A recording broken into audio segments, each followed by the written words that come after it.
Assalamualaikum warahmatullahi wabarakatuh. Bismillahirrahmanirrahim. Alhamdulillahi rabbil alamin. Assalatu wassalamu ala asrafil anbiya'i wal mursalin Sayyidina maulana Muhammadin wa ala alihi wa ashabihi wa man tabi'ahum bi ihsanin ila yaumiddin. Amma ba'du. Ila hadratin nabiyil mustafa Muhammadin sallallahu alaihi wasallam, alihi wa azwajihi wa auladihi wa dhurriyyatihil kiram, ila jami'i baqiyati sahabati wa tabi'in wa syuhada'i wa salihin wal ulama'il amilin wa musannifin wa muallifin wa jami'il malaikatil muqarrabin wa sadatina sufiyatil muhaqqiqin, khususan ila sultanil awliya asy-syekh Muhyiddin Abdul Qadiril Jilani, sairil awliya illah wal awliya tis'ah, ummatina wa abaina wa ajdadina wa jaddatina wa masayikhina wa asadidina wa muallimina wa dawil hukukil wajibati alaina wa alal hadirina fi majlisina hadha, khususan ila man fataha hadil qaryah wa khususan ila mu'allif hadal kitab asy-syekh al-imam Jalaluddin bin Kamaluddin as-Suyuti radhiyallahu anhum. Sayulillahi lahumul Fatihah. A'udzu billahi minasy syaithanir rajim. Bismillahirrahmanirrahim. Alhamdulillahi rabbil alamin. Ar-rahmanir rahim. Maliki yaumiddin. Iyyaka na'budu wa iyyaka nasta'in.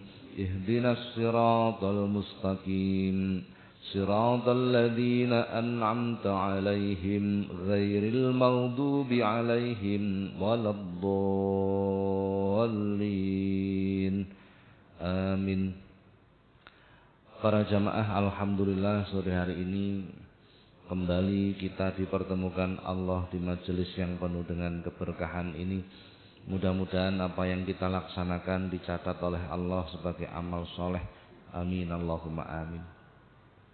Para jamaah, kita lanjutkan kajian kita, masih bab 8, menerangkan tentang keutamaan azan. Hadis nomor 6. Bab 8 hadis nomor 6.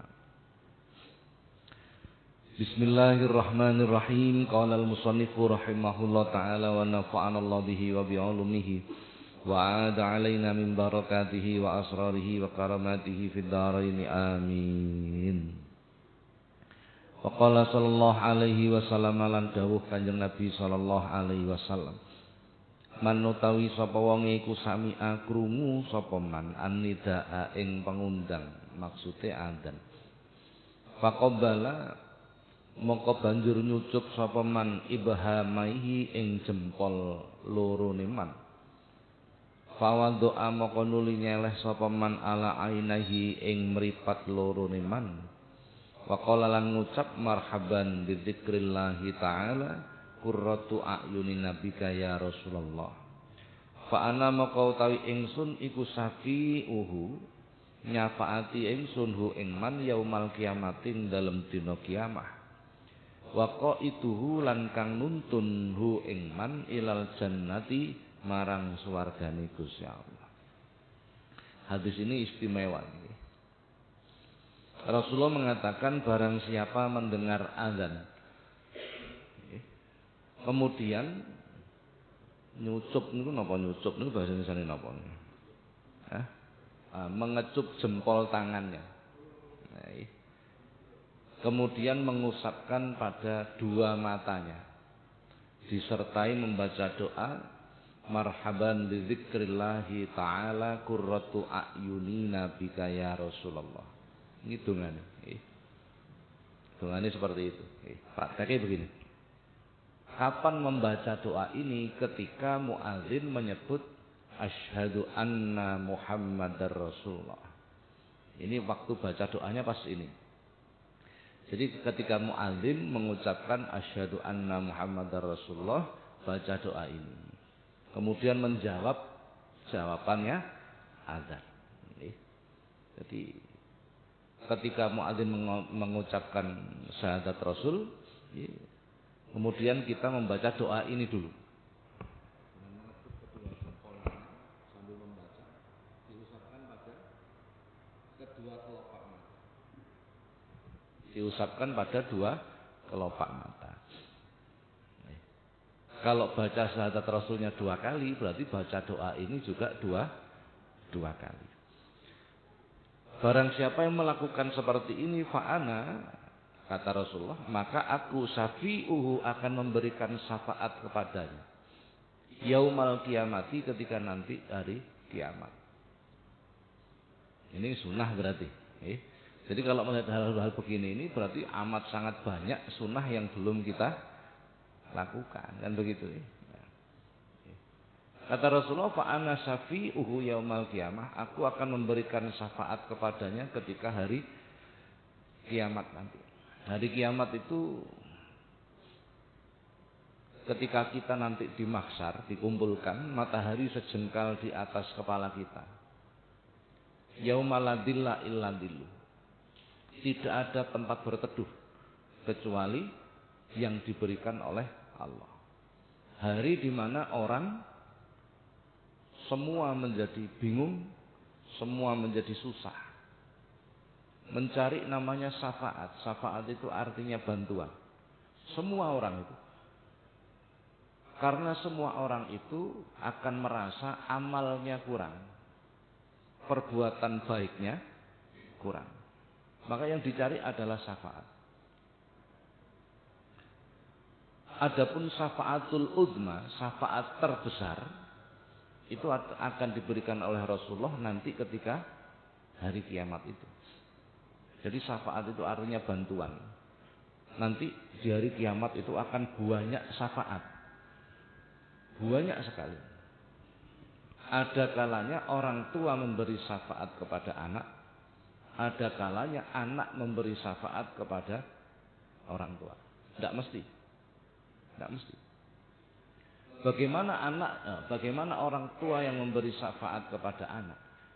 Ketika orang tuanya orang tua yang soleh, orang tua yang baik, maka dia akan membantu anaknya. Tetapi bantuannya kecil, karena orang tuanya sendiri bingung, amalnya terbatas.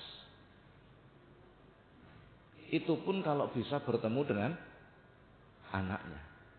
Rata-rata tidak bisa bertemu. Panjenengan bayangke wong sak dunya mulai zaman Nabi Adam sampai mengko nglumpuk dadi sitok. Bagaimana kira-kira? Jadi sangat kesulitan. Ada kalanya anak memberi syafaat orang tua. Panjenengan kok enggak ada anak, anaknya soleh, anaknya hafal Quran. Nanti orang tuanya diberi mahkota oleh anak. Dikei mahkota. Nah, ketika diberi mahkota, itu para malaikat akan melihat dan akan mengecualikan mereka. Diberikan kemudahan. Ini jenenge anaknya faati wong tua. Anaknya faati wong dan lain sebagainya. Dalam hadis Rasulullah menyampaikan salah satun yasfa'u yaumal qiyamah. Ada 3 golongan yang nanti akan bisa memberi syafaat ketika hari kiamat. Hari yang paling berat itu menjelang hisab. Jadi kiamah itu sebelum hisab. Jadi manusia dikumpulkan di mahsyar, matahari sejengkal di atas kepala. Banjir keringat. Jadi keringat itu ada sing sampai selutut, sak dengkul, ono sampai dodone, banjir keringat. Wis enggak ono acara mati, matine wis liwat. Sudah enggak bisa mati lagi sudah. Begitu berat. Kata Rasulullah ada 3 golongan yang nanti hari kiamat bisa memberi syafaat. 1 al-anbiya, para nabi, semua bisa memberi syafaat. Semua. Tetapi syafaatul uzma, syafaat yang terbesar, itu hanya diberikan Rasulullah. Yang kedua syuhada, orang-orang yang mati syahid. Bila kita bisa menemukan beliau-beliau, orang-orang yang mati syahid, maka orang-orang yang mati syahid itu akan mengantarkan kita bertemu Rasulullah untuk mendapatkan syafaat, yaitu syafaatnya. Jadi nanti di mahsyar itu semua itu berusaha menemui Rasulullah untuk mendapatkan syafaat. Semua. Kok kita bisa bertemu dengan syuhada, orang-orang yang mati syahid, syafaatnya, bantuannya orang yang mati syahid itu kita akan diantarkan bertemu Rasulullah. Bayangkan itu, orang sedunia, mulai zaman dulu sampai zaman yang akan datang. Goleki wong sitok Rasulullah. Kira-kira sulitnya seperti apa? Golongan yang ketiga yang bisa memberi syafaat itu al ulama, kata Rasulullah. Yasfa'u yaumal qiyamah salah satun. Akan memberikan syafaat 3 golongan ini ketika hari kiamat nanti. 1 al-anbiya, 2 syuhada, 3 ulama. Bagaimana syafaatnya para ulama ketika hari kiamat nanti? Ini sebuah ibarat. Jadi para ulama itu di hari kiamat akan membawa bendera kecil. Panjenengan kok rutin mengikuti kajian seorang ulama, maka akan dipastikan bisa menemukan benderanya ulama ini. Go gendero akan kumpul di situ. Lah, ulama beserta murid-muridnya ini akan membawa kita kumpul dengan gurunya. Gurunya bawa bendera lebih besar. Pasti bisa ketemu. Pasti, karena ada keterikatan jiwa antara guru dan murid. Nanti gurunya ini akan membawa guru kita, beserta kita, bertemu dengan gurunya lagi. Gurunya ini membawa bendera lebih besar lagi. Membawa kita bertemu dengan gurunya lagi, gurunya lagi sampai Rasul. Jadi SOP-nya seperti itu nanti. Maka diterangkan al-isnadu minad din. Laulal isnad laqala man sa'a masa. Sanad itu bagian dari agama. Saya belajar ini dari guru saya. Guru saya dari gurunya. Dari gurunya sampai Rasulullah. Ini berjalannya syafaat seperti ini nanti. Seperti ini nanti. Panjenengan belajar agama kok orang lewat guru, lewat buku, tidak ada yang bisa nyafaati nanti. Pasti itu sudah. Tidak ada. Jadi ini pentingnya seperti itu. Pentingnya seperti itu. Nah, sudah. Akan diantarkanlah kita untuk menemui Rasulullah dan mendapatkan syafaat. Kita kembangkan lagi. Ketika orang mendengarkan azan kemudian mengucapkan doa ini, fa'ana syafi'uhu, maka dipastikan orang ini akan mendapatkan bantuan dari Rasulullah di hari-hari yang paling berat nanti di hari kiamat. Jadi panjenengan yang dunya sekarang menghadapi banyak problem, wis awak loro kakean masalah, mumet pikirane, kok ada yang membantu meringankan kesulitan kita. Itu senang sekali, apalagi besok hari yang paling berat. Fa'ana syafi'uhu, aku akan memberikan syafaat kepadanya, kata Rasulullah. Dan tidak hanya itu, wa qaiduhu ilal jannah, aku akan menuntunnya sampai ke surganya Allah. Nah, ketika kita nanti di mahsyar itu antri untuk dihisab. Dihisab itu dihitung amal kita. Mulai kita lahir sampai kita meninggal, apa yang kita lakukan itu ditanya satu-satu. Berarti prosesnya lama sekali. Amat sangat lama. Antriannya saja paling cepat 40 tahun. Antri untuk dihisab, belum proses hisabnya. Sedangkan matahari sejengkal di atas kepala kita pun dengan bayang piye mumetin. Wis ra karo-karoan. Arep mati ra iso mati. Wis ra ono mati, acara mati wis ra ono. Nah. Lah oleh Rasulullah itu dituntun sampai ke surganya Allah. Panjenengan bayangke, ketika kita dituntun Rasulullah, kemudian menghadap malaikat yang menghisab amal kita. Pertanyaannya satu, kira-kira malaikate wani nakoni napa mboten? Pertanyaannya satu, berani bertanya atau tidak? Pasti tidak berani. Karena yang nuntun Rasulullah. Wis gampangnya ngeten lah. Sampean kok sak mobil karo gubernur liwat neng dalan. Kira-kira ada yang berani nyegat ora? Mesti minggir kabeh. Betul enggak? Nah, gambarannya seperti itu. Lah ini yang menggembirakan itu seperti ini.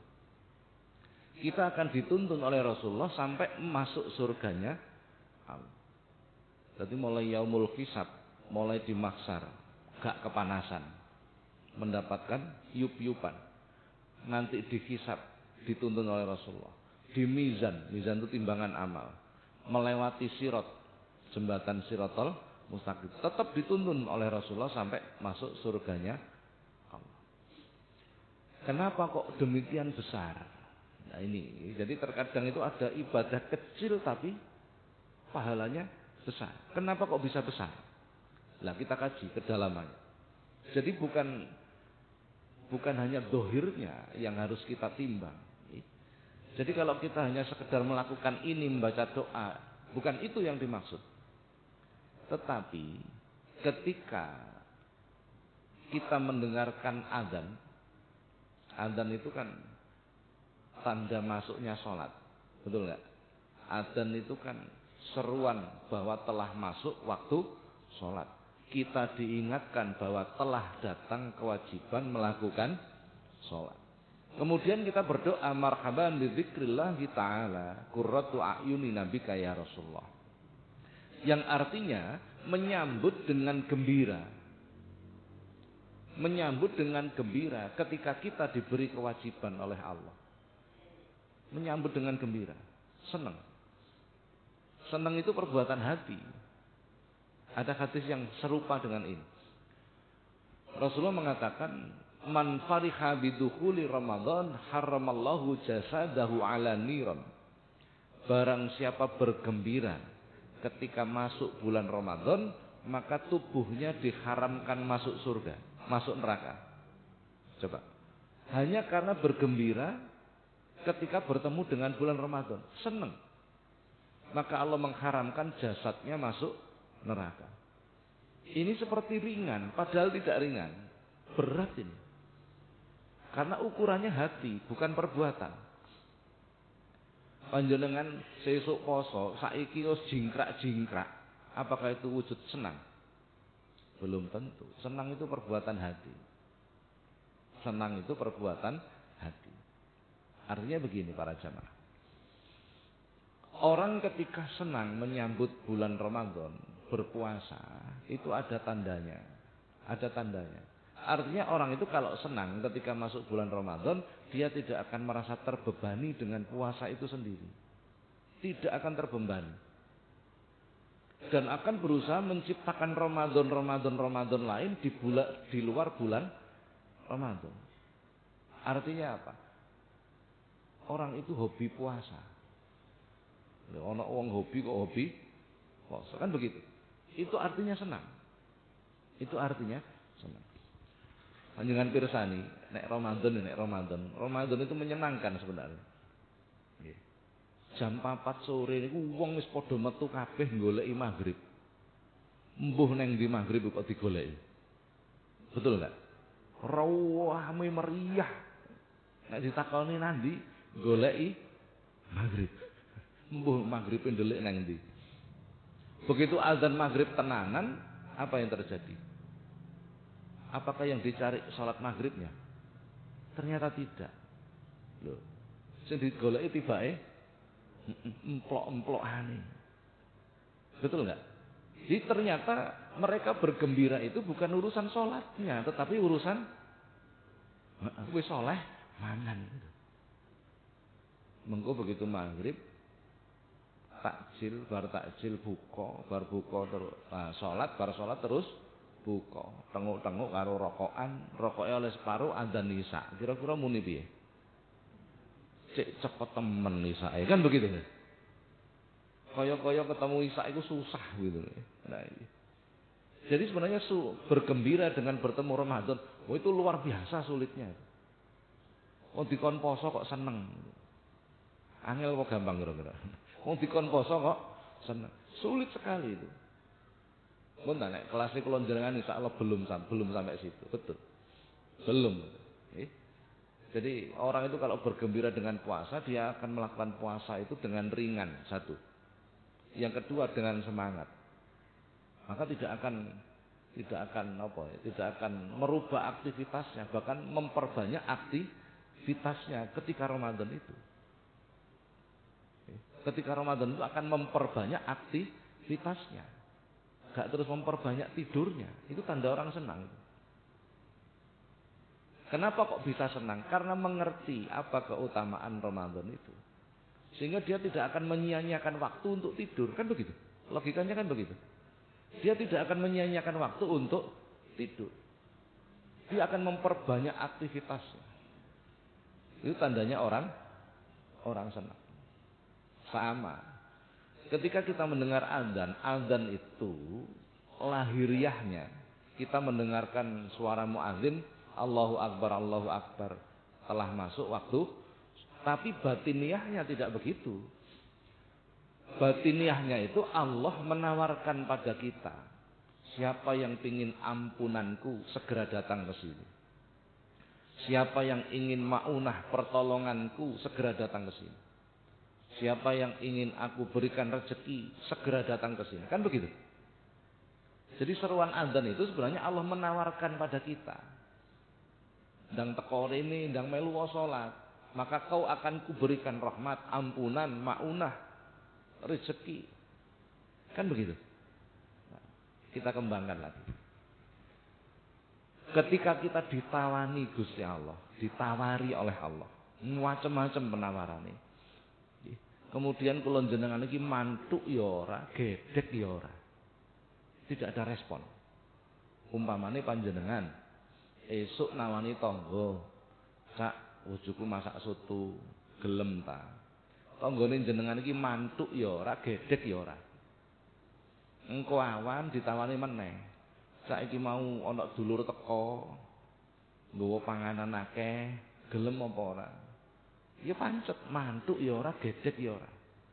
Kira-kira asar jenengan tawani malih napa mboten? Wis mesti gae lah. Gak usah tawani apa? Wong gak kena dijak ngomong gitu kira-kira nggih. Mangkel kita. Tetapi Allah enggak seperti itu. 5 waktu itu memberikan penawaran pada kita. Walaupun kita seringkali gak jawab penawarannya Allah. Krungu anten wis cuek saja kan begitu. Jawab wae ora. Itu kan padha karo mantuk ya gak gedhek ya ora. Kan begitu. Berbeda ketika kita mendengar suara azan, menjawab azan, kemudian kita meluapkan kegembiraan kita karena kita ditawari oleh Allah. Kalau paringi contoh Bang, ini harus banyak contoh ini. Panjenengan nyambut gawe melu juragan, melu perusahaan, melu instansi.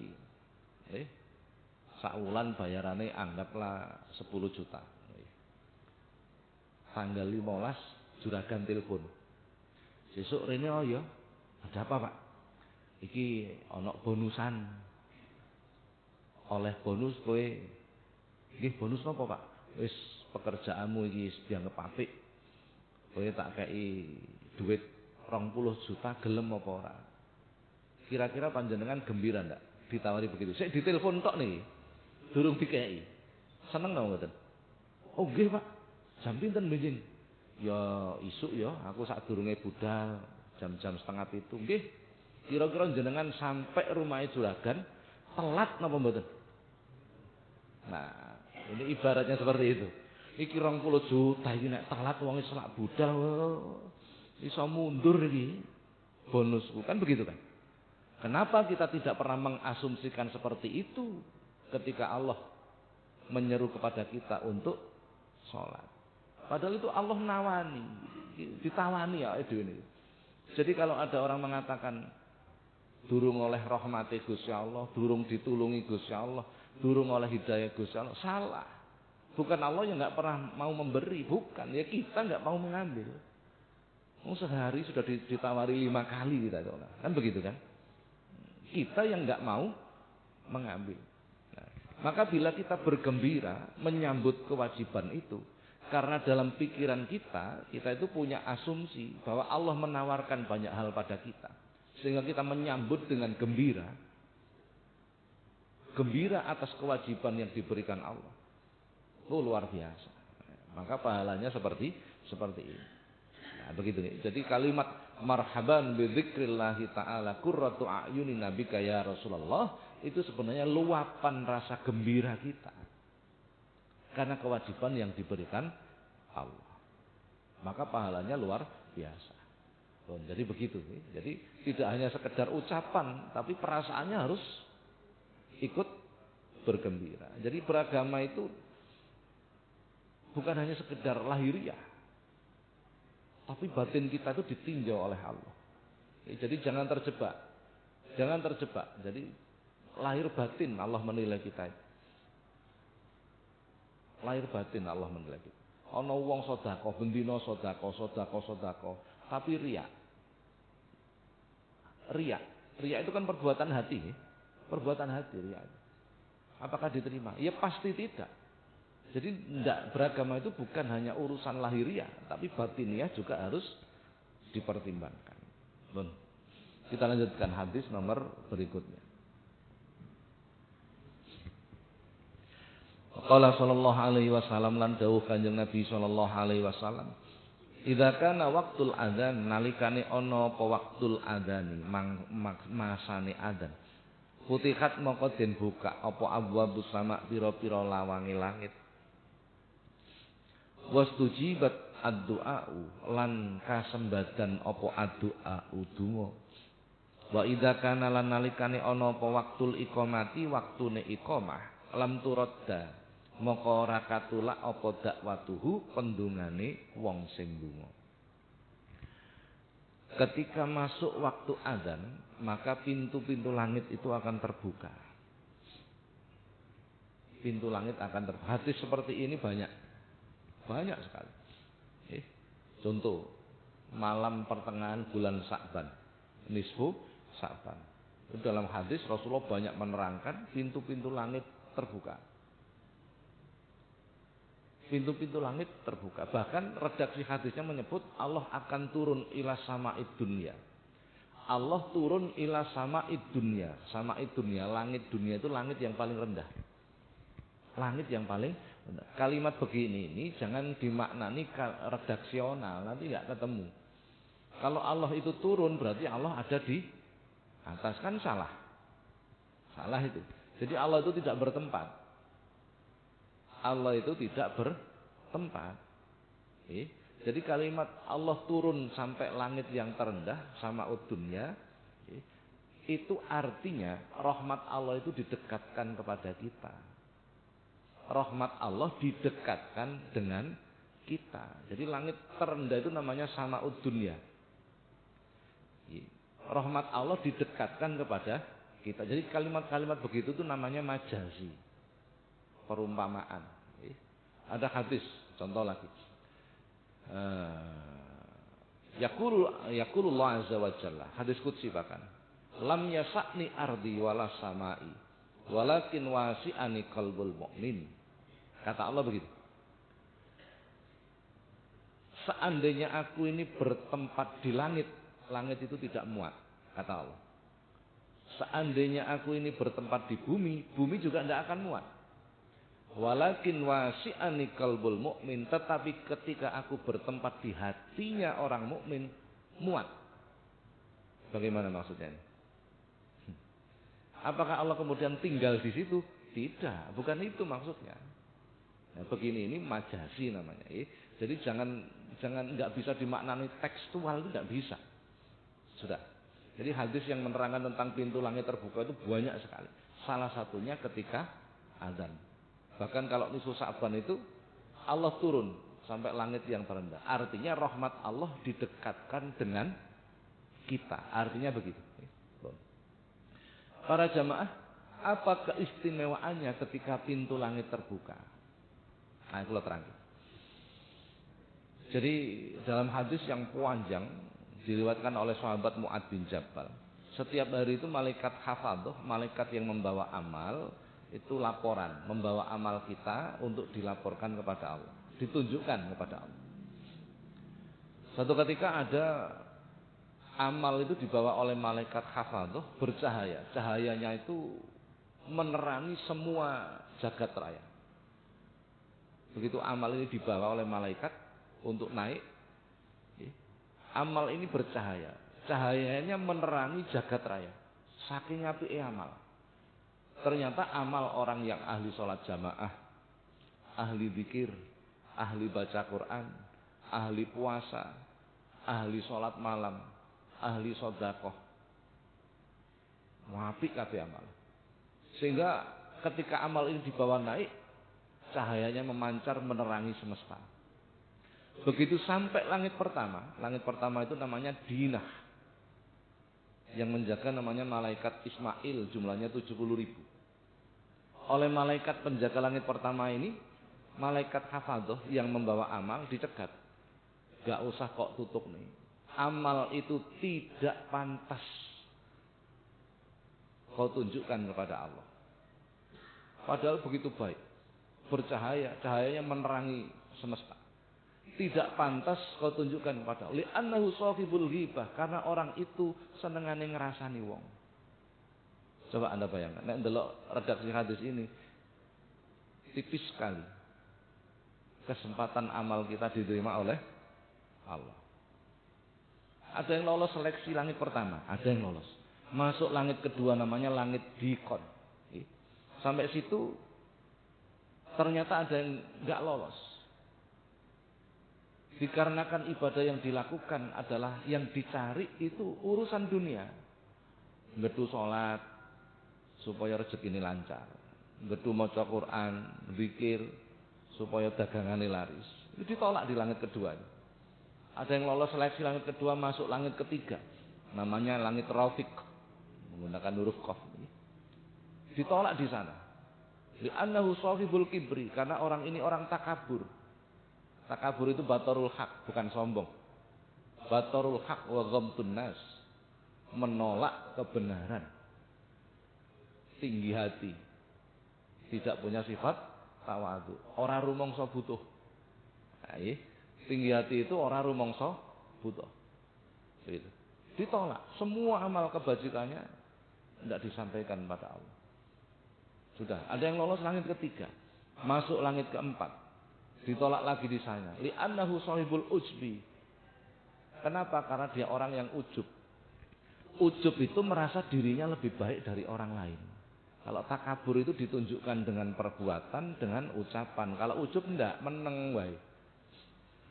Contoh nih, teng masjid ana khatmil Quran, macane gentenan. Panjenengan musafir, perjalanan sholat di masjid itu bar salat tibake sing maca iki wong tuwa, macane drudukan. Panjenengan gak muni, gak apa, berdiri terus keluar masjid melanjutkan perjalanan. Atine sing ngomong atine. Oh tuwek goblok. Nah itu ujub itu. Itu ujub itu. Hanya karena itu habis ditolak amal kita. Padahal itu bukan perbuatan zahir, ahwal namanya. Perbuatan hati itu ahwal. Kalau perbuatan zahir itu af'al. Gitu. Ada yang lolos langit keempat, masuk langit kelima.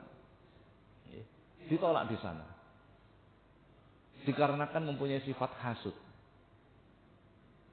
Ora tahu ngaji bab afatul qalbi mesti mboten paham lah. Ujub iku apa, takabur mesti mboten paham niku. Hasud itu kalau terjemah Jawa itu drengki, terjemah Indonesia iri. Apa iri niku? Tamanni zawalal nikmatal abdi ila ghairihi, itu definisi hasud. Jadi kalau definisinya salah nanti ke belakang salah terus nih. Banyak orang mengatakan sabar. Ditakoni sabar itu apa, Cak? Orang ngerti. Karena nggak ngerti definisinya. Hasud itu adalah berharap kenikmatan yang ada pada orang lain itu hilang. Oh sering kesengeten lah. Nek tanggane tuku sepeda wae greges, itu hasud namanya.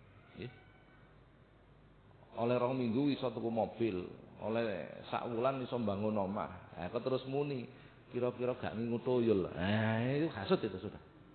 Itu urusan orang lah. Kenapa kita harus ikut berpikir ke arah itu? Itu hasud namanya. Itu ditolak semua amalnya.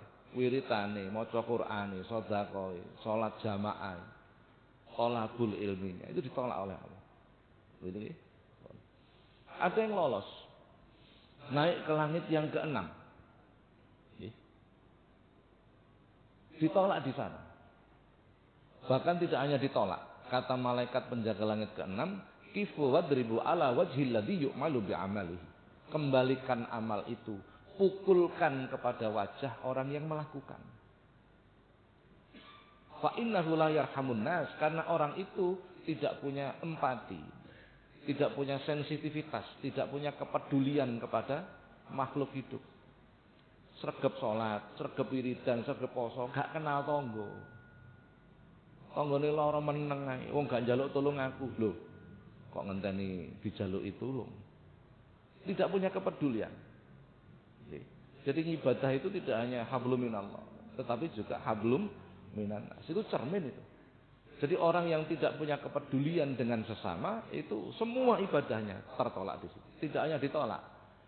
Kifu wadribu ala wajhil ladzi yu'malu bi amali. Kembalikan amal itu, pukulkan kepada wajah orang yang melakukan. Ada yang lolos langit ke-6, akhirnya sampai langit yang ke-7. Sampai situ ternyata ditolak lagi. Kenapa? Karena riya. Karena riya. Riya itu terjemah bebasnya pamer. Sebenarnya bukan. Bukan manzilata fi qulubil khalqi litanal biha al-jah wal fismah. Ini riya. Melakukan sesuatu karena ingin mendapatkan tempat di hati manusia. Riya niku misanane sum'ah. Nek riya niku ngetok-ngetokke, nek sum'ah niku nyeritak-nyeritake. Napa nyeritak-nyeritake niku? Menceritakan. Nah, dadi niku misanan iki. Ditolak itu di langit yang ke-7 oleh Allah. Melihat ini para jamaah berarti seleksi amal itu wis begitu ketatnya. Banyak seleksi PNS ora ono apa-apane karo niki. Begitu sulitnya. Loh, kok ada hadis yang menyatakan pintu langit terbuka, itu artinya tanpa seleksi. Amal kita, doa kita itu akan mudah sampai kepada Allah. Mudah sampai kepada Allah. Maka setiap ada redaksi hadis yang mengatakan pintu langit terbuka, manfaatkan. Sudah, itu peluang kita. Pun nek kula jenengan njagake amal, kongkon lolos seleksi, wah masyaallah. Dalam Quran, dalam hadis, dalam kitab hikam itu banyak disebut. Laula jamila satrihi lam yakun amalun ahlan lil qabul. Seandainya tanpa adanya keindahan tutupnya Allah, satupun amal kita itu tidak ada yang pantas diterima. Satupun. Mbuh salate, mbuh posone tidak ada yang pantas diterima. Jadi terkadang Allah itu mau menerima, itu Gusti Allah gak patek gatekno kekurangan amal kita. Sebenarnya. Jadi dari kalimat ini hendaknya kita itu jangan pernah merasa, wah aku wis nglakoni ngene, belum tentu diterima oleh Allah. Belum tentu diterima oleh Allah. Insyaallah sudah pernah saya terangkan lah tentang itu. Artinya bila ada redaksi yang menyatakan bahwa pintu langit terbuka, itu berarti amal kita, perbuatan kita mudah diterima, doa kita pun mudah diterima oleh Allah. Begitu. Wastujibat ad-du'a'u, dan doa akan dikabulkan oleh Allah. Ada doa itu didengarkan. Ada doa itu dikabulkan. Ada doa itu tidak dihiraukan oleh Allah. Dirungokno wae ora. Ada. Yang paling parah itu ya gak dihiraukan itu tadi.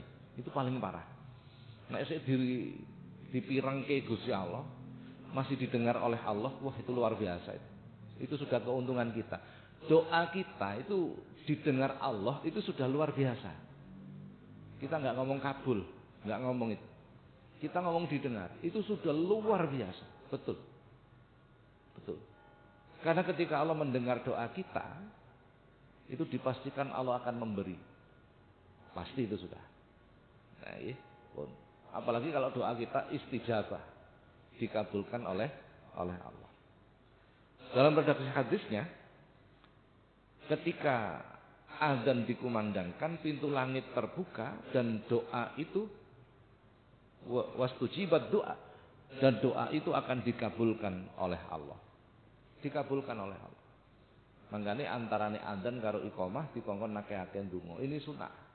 Ma bainal azan wal iqamah du'aul mustajabun. Hadis yang lain. Antara azan dan iqamah itu doa akan dikabulkan. Wa idza kana waqtul iqamah, dan ketika memasuki waktu iqamah, lam turadda da'watuhu, maka tidak akan tertolak doanya. Tidak akan tertolak. dikabulkan dan tidak akan tertolak. Maka manfaatkan betul doa. Antarane azan lan iqamah. Manfaatkan betul. Itu namanya waktu yang mustajabah, bukan tempat, waktu. Kalau tempat mustajabah itu Hijr Ismail, pintu Ka'bah, itu tempat yang mustajabah. Raudhah itu tempat mustajabah. Kalau ini waktu yang mustajabah. Antara azan dan iqamah. Duduk di antara dua khutbah.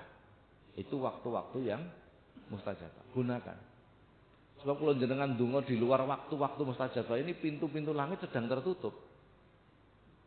Pintu langit sedang untuk menerobos 7 pintu langit itu, panjenengan asumsikan. Panjenengan yang Banyuwangi, ora usah nang Banyuwangi, kurang adoh. Panjenengan budal nang Mekah numpak pesawat sing paling cepet berapa jam? Itu pesawat normal. Kalau pakai superjet itu kurang lebih sekitar 2 jam. Itu kita ke Saudi. Biayanya piro bener? Biayanya kira-kira berapa? Wis ra karu-karuan lah mahalnya. Itu di kolong langit bumi. Gitu. Untuk bisa nembus langit bumi, langit pertama, kedua, ketiga, keempat, kelima, keenam, ketujuh. Seandainya kita naik pesawat, gak teko pesawat. Kita menembus langit pertama saja tidak mampu kok. Tidak mampu. Menembus langit pertama saja tidak, berarti butuh energi yang super kuat. Ini kekuatan rohani kita itu di situ sebenarnya. Jadi kalau panjenengan ini kok ndonga saiki njaluk keturutan sesuk, pertanyaannya, energi kita itu seberapa untuk bisa menerobos sekian jauh?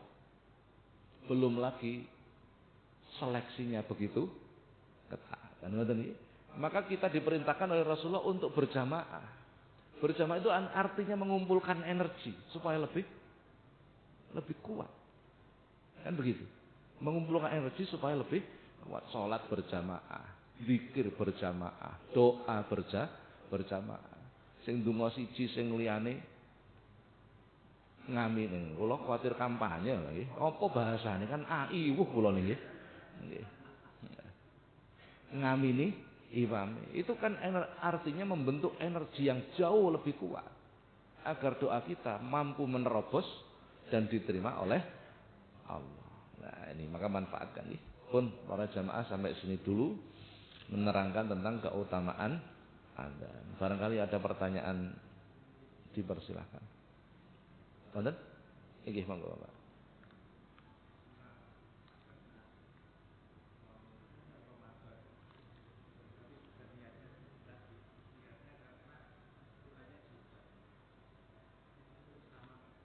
Niatnya karena ya. Jadi ada orang bergembira ketika datang bulan Ramadan, dia bergembira itu karena mengetahui di bulan Ramadan itu Allah akan mudah mengabulkan doa kita. Bagaimana hal seperti ini? Ini sudah kategori abror. Abror itu baik. Tapi bukan puncak kebaikan. Bukan puncak kebaikan. Puncak kebaikan itu adalah ketika kita di bulan Ramadan Allah memberikan kemudahan bagi kita untuk menjadi orang yang takwa. Itu puncak sudah. Jadi kalau kita bertemu Ramadan, kita gembira karena doa kita akan mudah dikabulkan, seolah-olah dalam pikiran kita adalah apa yang menjadi keinginan kita akan terwujud. Itu dikhawatirkan masih bercampur dengan keinginan yang sesuai dengan kehendak nafsu. Nah begitu. Tapi puncaknya yang tertinggi, kita bergembira karena Allah sedang menciptakan, mendidik kita, melatih kita menjadi orang yang takwa. Itu puncaknya. Begitu, kurang lebih begitu. Sami kali ngeten, wong sedekah. Sedekah, orang yang suka bersedekah itu kan tanda-tanda orang dermawan. Tapi belum pasti. Belum mesti. Ada orang tiap hari sedekah, itu kan secara lahiriah itu orang yang dermawan. Tapi kalau batiniahnya belum tentu. Kalau motivasinya dia memberi itu supaya mendapat pengembalian dari Allah 10 kali lipat, 100 kali lipat, berarti sebenarnya dia enggak orang yang enggak mau rugi. Betul enggak? Betul enggak? Nah, Kalau dia memberi, itu semangatnya, itu kepingin mendapat pengembalian 10 kali lipat, 100 kali lipat, 700 kali lipat. Sebenarnya dia itu orang yang nggak mau rugi. Kalau orang nggak mau rugi itu namanya orang bakhil. Loh, beda. Perspektifnya beda ya. Jadi lahiriahnya dia dermawan, tapi hakikatnya dia orang yang bakhil karena nggak mau rugi, kan begitu. Jadi beragama itu jangan hanya dilihat lahiriahnya. Pun dengan pirsani, orang yang tidak mau berkorban itu apakah dikatakan orang dermawan? Kan tidak, mesti dikatakan orang bakhil, orang medit. Betul nggak? Demikian pula ketika kita sedekah. Lahiriahnya dermawan, batiniahnya belum tentu. Karena semangatnya hanya kepingin transaksi dengan Tuhan, mendapatkan kelebihan. Jadi dia orang yang nggak mau rugi sebenarnya. Kalau nggak mau rugi berarti. Jadi inilah beragama itu harus komprehensif. Jadi jangan kita melihat dari satu sudut pandang saja. Nanti ketemunya nggak akan bisa ijmal, nggak akan bisa menyeluruh. Maka dalam Quran kita diperingatkan udkhulu fis-silmi kafah, masuklah dalam agama itu secara kafah, menyeluruh. Sampun ngoten riyen para jamaah nggih, mudah-mudahan manfaat. Al-Fatihah.